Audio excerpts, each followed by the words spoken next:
नमस्कार साथियों, मेरा नाम है जय मौर्य और स्वागत है आप लोगों का गुरुकुल स्टडी अड्डा में। साथियों, आज मैं आप लोगों के लिए यूपी बोर्ड कक्षा 6 हिंदी का अभ्यास प्रश्न लेकर के आया हूं। तो साथियों, आज का हमारा पाठ है 3 और पाठ का नाम है आप भले तो जग भला। आप भले तो जग भला, इसका आज हम लोग अभ्यास प्रश्न तथा भाषा की बात को देखेंगे। तो यहाँ देख लीजिए, पहला प्रश्न है, आपकी सफलता का सबसे बड़ा रहस्य क्या है? इस प्रश्न का अब्राहम लिंकन ने क्या जवाब दिया? आंसर देखिए, अब्राहम लिंकन से पूछे जाने पर कि आपकी सफलता का सबसे बड़ा रहस्य क्या है, उन्होंने उत्तर दिया कि मैं दूसरों की अनावश्यक नुक्ताचीनी कर उनका दिल नहीं दुखाता, इसलिए दूसरे लोग भी मेरी सफलता में प्रसन्न होते हैं। एक बार फिर सुनिए, अब्राहम लिंकन से पूछे जाने पर कि आपकी सफलता का सबसे बड़ा रहस्य क्या है, उन्होंने उत्तर दिया कि मैं दूसरों की अनावश्यक नुक्ताचीनी कर उनका दिल नहीं दुखाता, इसलिए दूसरे लोग भी मेरी सफलता में प्रसन्न होते हैं। अब आइए दूसरा प्रश्न देखते हैं। यहाँ देख लीजिए, दूसरा प्रश्न है, गांधी जी ने अपने आश्रम को प्रयोगशाला क्यों कहा है? इसका आंसर देखिए, गांधी जी ने अपने आश्रम को प्रयोगशाला कहा है क्योंकि जिन लोगों की कहीं नहीं बनती थी वे अपना सुधार करने आश्रम में आ जाते थे तथा बापूजी उन्हें अहिंसा रूपी प्रयोग के द्वारा सुधारने का प्रयास करते थे। तीसरा प्रश्न देख लीजिए, पाठ के शीर्षक आप भले तो जग भला का क्या आशय है? आंसर देखिए, पाठ के शीर्षक आप भले तो जग भला का आशय यह है कि यदि आप स्वयं ठीक हैं, आपके विचार ठीक हैं, तो आपको संसार भी ठीक नज़र आएगा। अर्थात आप भले होंगे तो संसार भी भला होगा। कहावत में कहा भी जाता है कि हम सुधरेंगे जग सुधरेगा। प्रश्न चौथा देखिए, नीचे दी गई पंक्तियों का भाव स्पष्ट कीजिए। तो यहाँ देखिए, पहली पंक्ति क्या है, नंबर के, दुनिया कांच के महल जैसी है, आप अपने स्वभाव की छाया ही उस पर पड़ती है। दुनिया कांच के महल जैसी है, अपने स्वभाव की छाया ही उस पर पड़ती है। तो इसका भाव यहाँ देख लीजिए, भाव है, लेखक ने दुनिया को कांच का महल इसलिए कहा है कि जिस प्रकार कांच में हम अपना प्रतिबिंब देखते हैं, उसी प्रकार समाज में भी व्यक्ति अपने गुणों और अवगुणों के आधार पर देखा जाता है। एक बार फिर सुनिए, लेखक ने दुनिया को कांच का महल इसलिए कहा है कि जिस प्रकार कांच में हम अपना प्रतिबिंब देखते हैं, उसी प्रकार समाज में भी व्यक्ति अपने गुणों और अवगुणों के आधार पर देखा जाता है। अब नंबर 6 देखिए, अगर आप हंसेंगे तो दुनिया भी आपका साथ देगी। इसका भाव देख लीजिए, इसका भाव देख लीजिए। उपर्युक्त पंक्ति का आशय यह है कि यदि हम प्रसन्नचित्त होकर अच्छा कार्य करेंगे तो दुनिया के लोग भी उस कार्य में अपना सहयोग करेंगे। एक बार फिर सुनिए, उपर्युक्त पंक्ति का आशय यह है कि यदि हम प्रसन्नचित्त होकर अच्छा कार्य करेंगे तो दुनिया के लोग भी उस कार्य में अपना सहयोग करेंगे। अब नंबर गैप वाली पंक्ति देखिए क्या है, शहद की एक बूंद ज़्यादा मक्खियों को आकर्षित करती है बजाय एक सेर जहर के। इसका भाव देखिए, लेखक ने शहद का आशय मधुर वचन और जहर का आशय कटु वचन से करते हुए यह समझाने का प्रयास किया है कि प्यार से बोला जाने वाला एक शब्द मनुष्य को अपनी ओर आकर्षित करता है, जबकि क्रोध अधिकार में कही गई बातें नहीं। अगली लाइन है, लोग दूसरों की आंखों का तिनका तो देखते हैं पर अपनी आंख के सहतीर को नहीं देखते। तो इसका भाव क्या है? उपर्युक्त पंक्ति का भाव यह है कि लोग दूसरों के छोटे से छोटे दोष को तो देख लेते हैं परंतु अपने बड़े से बड़े दोष को नहीं देख पाते। अब आइए अगला 5वां प्रश्न देखें। नीचे के प्रश्नों के उत्तर के रूप में 4 विकल्प दिए गए हैं, सही विकल्प पर सही का चिन्ह लगाना है।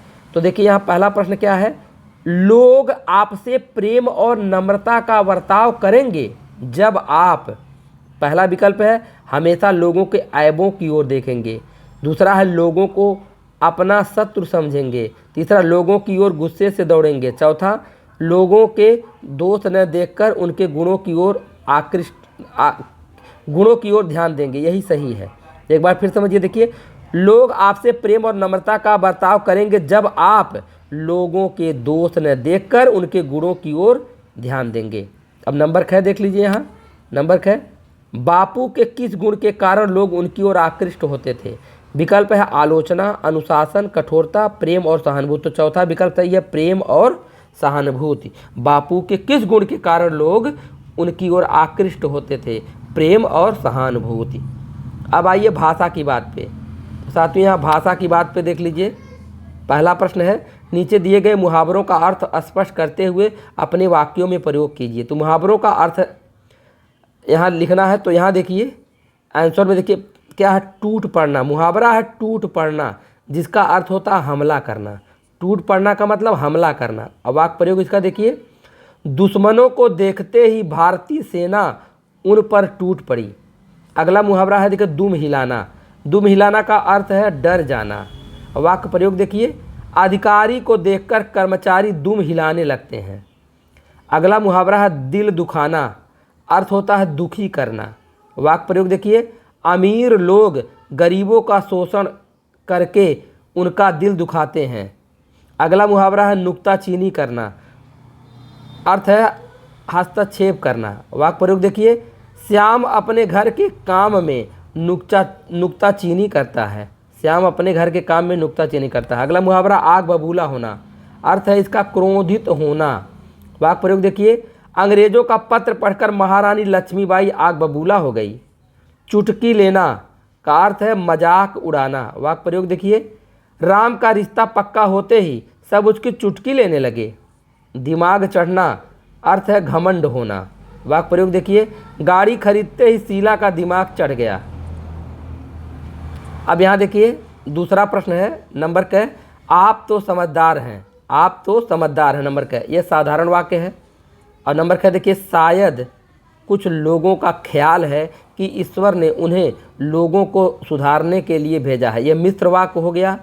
और यहाँ देखिए नंबर ग, वह प्रसन्नता से उछला कूदा, अपनी ही छाया में खेला, खुश हुआ और फिर पूंछ हिलाता बाहर चला गया। यह संयुक्त वाक्य है।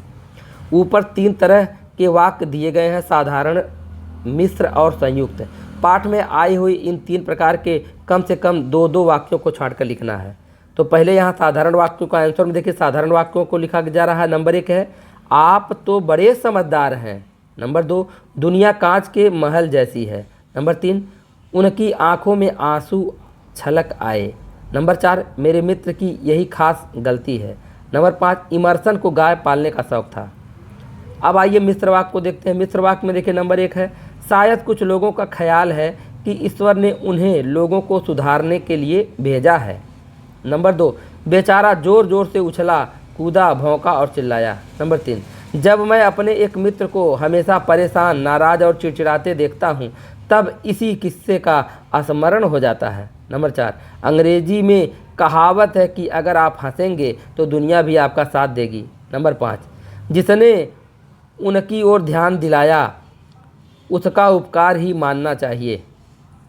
अब आइए संयुक्त वाक्य पे। संयुक्त वाक्य में देख लीजिए, नंबर 1 है, वह प्रसन्नता से उछला कूदा, अपनी ही छाया से खेला, खुश हुआ और फिर पूंछ हिलाता बाहर चला गया।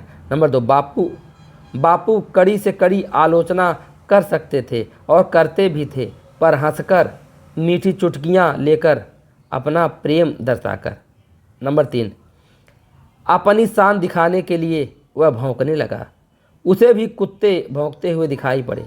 नंबर 4, मेरे मित्र दूसरों के विचारों की, कामों की, भावनाओं की आलोचना करना ही अपना परम धर्म समझते हैं।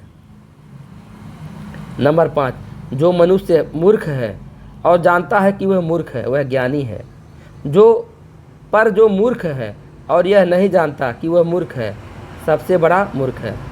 प्रश्न 3, यह तो बड़ी अशिष्टता होगी। इस वाक्य में अशिष्टता शब्द भाववाचक संज्ञा है। भाववाचक संज्ञा शब्दों के अंत में ता, पन, पा, हट, वट, त्व, आस प्रत्यय से जुड़ जाते हैं। पाठ में आए हुए अन्य भाववाचक संज्ञा शब्दों को छांटकर लिखिए। आंसर, पाठ में आए हुए भाववाचक संज्ञा शब्द अशिष्टता, प्रसन्नता, सफलता, लड़कपन, मोटापा, कड़ुआहट, अपनत्व, एहसास आदि। इन्हें भी जानें। श्रीमन्नारायण का जन्म सन 1912 ईस्वी को इटावा में हुआ था। इनकी शिक्षा दीक्षा कोलकाता तथा प्रयाग विश्वविद्यालय में हुई। आप गांधीवादी आर्थिकवादी आर्थिक सिद्धांतों के विशेषज्ञ माने जाते हैं। आप भारत सरकार के योजना आयोग के सदस्य तथा गुजरात प्रांत के राज्यपाल भी रह चुके हैं। श्रीमन्नारायण का शुरू से ही साहित्य के प्रति अनुराग था। आपकी प्रमुख रचनाएं हैं रोटी का राग तथा मानव। इनका निधन सन 1978 में हो गया। तो साथियों, अगर इसी तरह का और वीडियो देखना चाहते हैं डिस्क्रिप्शन में लिंक मिलेगा, जा करके देख सकते हैं। धन्यवाद।